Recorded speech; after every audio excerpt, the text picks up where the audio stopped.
Hello and welcome back to Sonic Saturday, the series where I'm making my way through every single Sonic game. We're now into the arcade titles, and initially I thought that there were only a few, but as I looked more into it, I realized that I couldn't have been more wrong. So unfortunately, a lot of these games were either Japanese exclusives or machines that are long since removed from most, if not all, arcades. So instead of doing individual videos for each one like I do on the other consoles, I thought I would do one big special episode of the show that's a lot longer than usual to go over all the Sonic arcade cabinets. If I can play it somehow, somewhere, or some way within reason, I will, but otherwise I will go through whatever history I can, describe what the game was, and other random fun facts I can find. Let's get started.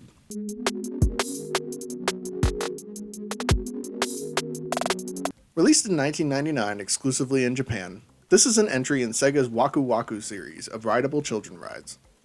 Children would climb into a police car where they would then use the steering wheel and two buttons to steer the patrol car, spin jump, and turn on the sirens, respectively. The game would last around 2 minutes, and the physical ride would move left and right alongside the player's inputs on the wheel. Obviously, the player would take control of Sonic as he attempted to avoid road obstacles and eventually had to turn on the sirens and use the spin dash move to defeat Eggman, destroying his vehicle. The game would then reward the player with anywhere from 1 to 5 stars depending on their performance. It was the first Sonic game to include voice acting, and references were later made about the game in the Archie comics.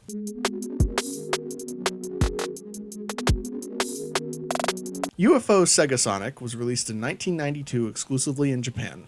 It was a standard claw machine that featured Sonic toys and plushies, as well as other Sega-based toys. It is most well known for playing a number of different Sonic songs from the Genesis era.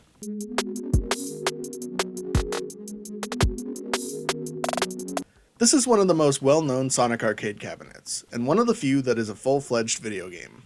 Players take control of Sonic, the new characters Mighty the Armadillo and Ray the Flying Squirrel. This game had a few unique elements to it, the biggest one being the use of the trackball to control the characters. Players are tasked with freeing the three heroes from the hands of Dr. Eggman. It was released in 1993 in Japan, with an extremely limited release in the UK and the United States, albeit still in Japanese. The game has not seen many emulation attempts, either official or unofficial, due to its abnormal control scheme. It was intended to be included in the Sonic Gems collection, but they could not get the game working on a normal controller. Despite being received well, it has not appeared on any collection since, although Mighty and Ray would show back up a handful of times throughout the series.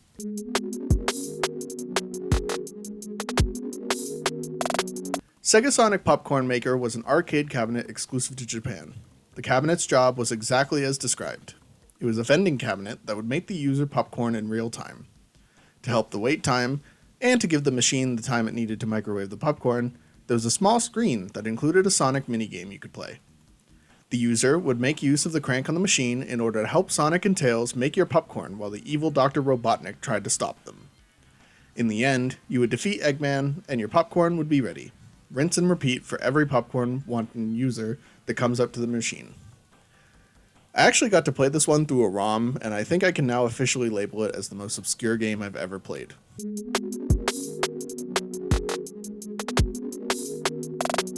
Released in March of 1993, Cosmo Fighter, also known as Cosmo Fighter Galaxy Patrol or Cosmo Fight Galaxy Control, is another entry in Sega's Waku Waku series of children's rides. Similar to Patrol Car, the player would climb into a physical ride that would shake and tilt during gameplay. The gameplay was a 2D top-down shoot-'em-up, where Sonic would hop into a red spaceship, and the player had to use the buttons and joystick provided to defeat Eggman. Depending on how well the player did, like Patrol Car, it awarded the player with 1 to 5 stars. This was one of the first arcade cabinets to be released in English, and saw a limited release in Australia.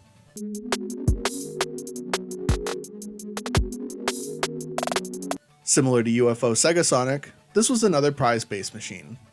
Players would insert a coin and then use the button located on the machine to stop the spinning Sonic to land on a certain space on a roulette wheel to hopefully win a keychain. These keychains were primarily of Sonic and Amy in the original 1994 version.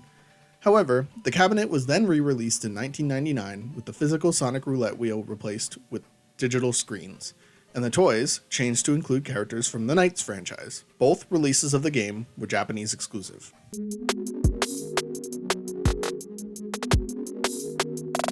This is the first of the handful of Sonic-based casino machines, and the first on our list not to be created by Sega, but instead JPM International. Players would play it exactly how you would play a slot machine. It was released in 1997, and once again was a Japanese exclusive.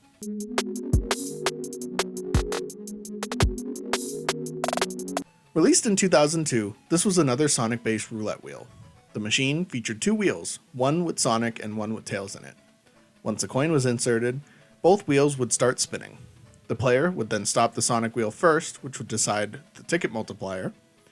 The player would then stop the Tails wheel, which would then reveal the ticket number. The final winning would be the Tails number times Sonic's multiplier. If the player got under 10 tickets, it was considered a game over. If they got more than 10 tickets, either Sonic, Tails, or Knuckles would congratulate the player. Unlike most of the other games we've covered, this game actually got a wide release across the United States and Canada.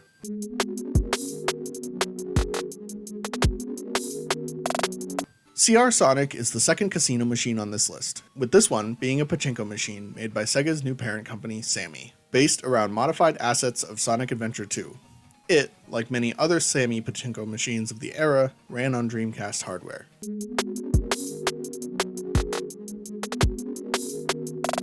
This game, released in 2007, is the exact same game as Sonic and Tails Spinner, minus the Tails wheel.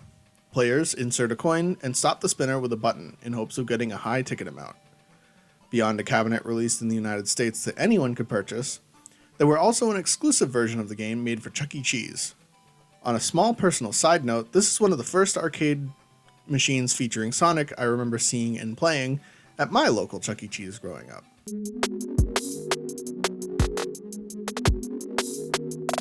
Rounding out our list of Sonic-based gambling machines, we have 2008's Sonic Live, a slot machine that works exactly like a slot machine, but features depictions of Sonic characters playing in a band, albeit still using the models from Sonic Adventure 2.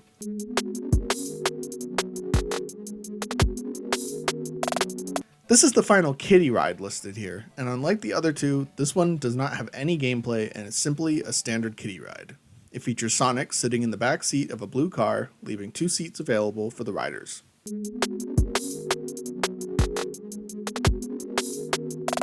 Real quick, I'm going to quickly go through all of the standard arcade games the Sega has put Sonic on, as beyond being Sonic themed, they are inherently regular games.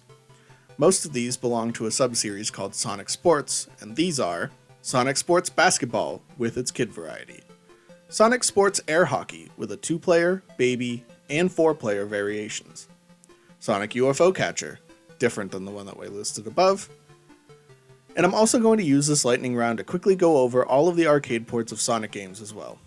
Sonic and Sega All-Star Racing with a twin variety as well, Sonic Dash Extreme, Mario and Sonic at the Rio 2016 Olympic Games, Mario and Sonic at the Olympic Games Tokyo 2020, and finally for this lightning round, games that I'm told exist but can't find anything on. Sega Sonic the Hedgehog made by Konami, Sonic Series, and Sonic Ticket Winner. Thank you for this lightning round, now back to quick info bites on the last few entries.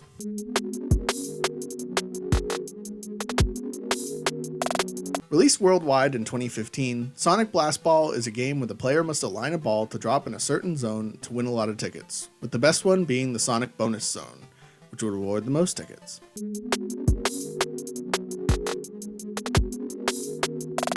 Sonic Athletics is one of the handful of arcade experiences released in Sega's Joyopolis arcades. Up to 8 players got onto treadmills and used their running speed to control the character in a series of 3 events, to try and complete them the fastest and win against the other competitors. It was released in 2013.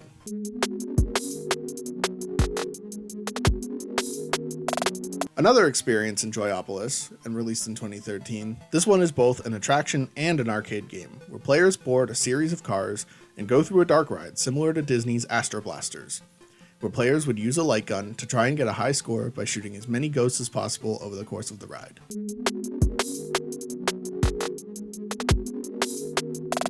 The final Joyopolis games, and the final one on our list, Sonic Brainraking, released in 2013 and tasked 9 players to stand in front of podiums and answer questions given by the 10th player as quickly and as accurately as possible.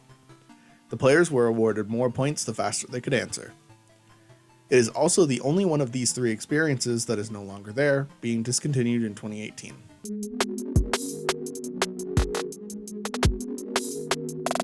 I really wish there were more of these I could have said or played more of, but it would seem that especially the older arcade cabinets have very little archived or written about them. I have to extend a huge thank you to the people who contribute to the Sonic Wiki Zone, as your resources were crucial to this video happening the way that it did. Thank you for doing what you do. I enjoyed this slightly different Sonic Saturday episode. I know I have at least one more like this coming up, so if you're interested in seeing that, let me know by subscribing. Did you play any of these games yourself? Let me know in the comments below, and I'll see you next time. Thanks for watching.